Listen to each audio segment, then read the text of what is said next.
was mentioned earlier, I think today really is a defining moment in the chapter of aerospace and defense growing by leaps and bounds in India and more so in Telangana. So we welcome Boeing, we welcome Tata Advanced Systems Limited and the new partnership that they've forged. Very, very confident that this is just the beginning and you guys will do a lot more in India, more so in days to come, and especially in Telangana. As the Honorable Defense Minister would acknowledge and also appreciate, the state of Telangana has traditionally been the leading hub for defense research, missile technology, and space technology. Several of the defense public sector undertakings and DRDO labs are based in Hyderabad. We also have a strong cluster of more than 250 precision engineering units operating in aerospace, defense, and space-related manufacturing activities. They're known for their quality engineering capabilities and serve as a strong vendor base, supporting large OEMs in India and abroad. The state has one of the largest clusters of technical education centers with more than 388 engineering colleges and 524 polytechnic colleges and ITIs as well.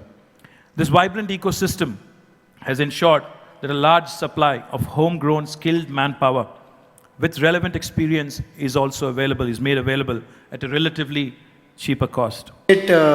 Keeping their word, and I always think that those who remember what they say at the time of celebration and complete them afterwards are people to be noted for future references.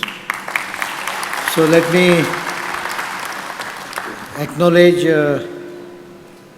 Boeing for this deal.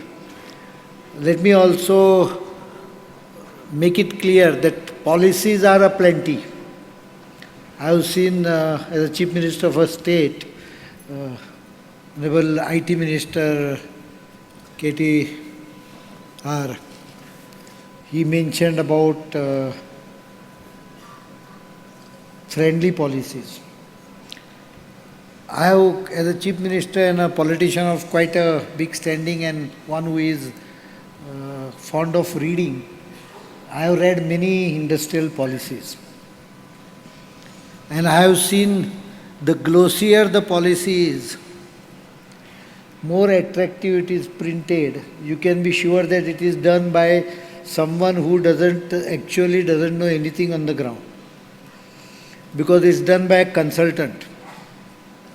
I'm not saying getting things done through a consultant is always bad, but what is required is hand and application of mind by the government or the minister concerned. I believe that while drafting a good policy is a basic lesson you require, a success depends on execution. If you don't execute, a policy does not work. And I have seen the seeds of good execution in Telangana, and for a very short time I am with you, and I am ready to take your word that you will execute whatever you are promising based on whatever I could see.